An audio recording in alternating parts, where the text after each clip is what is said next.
A U.S. Supreme Court ruling this week that, like many other court rulings, could have a significant impact here in Wisconsin.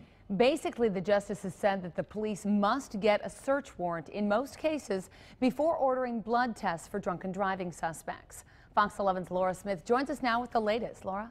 Michelle, area prosecutors, judges, and police are looking at how the ruling will impact how they operate and what they will do to follow it going forward. Tonight, we have multiple views. We'll carry on. It's just adds this additional burden. Brown County Sheriff's officials say they're prepared to follow the U.S. Supreme Court's ruling. It certainly adds some additional effort and time to the circumstance.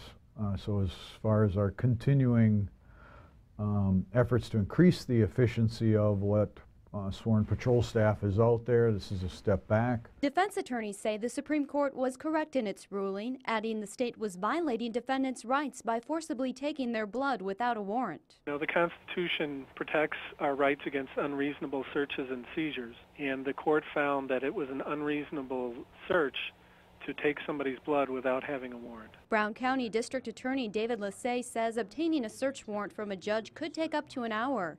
And in drunken driving cases, Lissay says time is of the essence. We do know that the alcohol level in the blood dissipates quite quickly, and it's important for us to get that subject down to the hospital and obtain the blood very quickly. The Brown County District Attorney says officers make about 20 to 30 OWI arrests per week. About 10 to 20% of those pulled over refuse a blood draw. It's certainly possible that more people would refuse, but again, I would want to alert the public it is contrary to Wisconsin law to refuse. It's a violation. For those who don't have prior OWIs, the penalty is the same as a first offense OWI. Brown County Circuit Court Judge Donald Zeidmulder says he's not too concerned about getting woken up in the middle of the night to handle a search warrant. He already does that.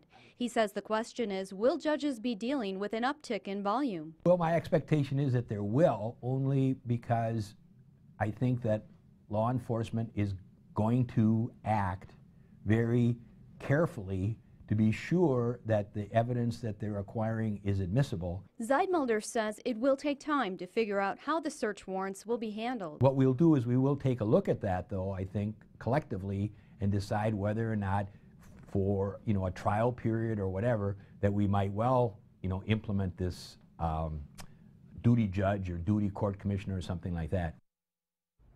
The Brown County District Attorney says he has already instructed officers to get a warrant before having blood drawn from a suspect. Lissay says he is working on a form warrant to make the process more efficient.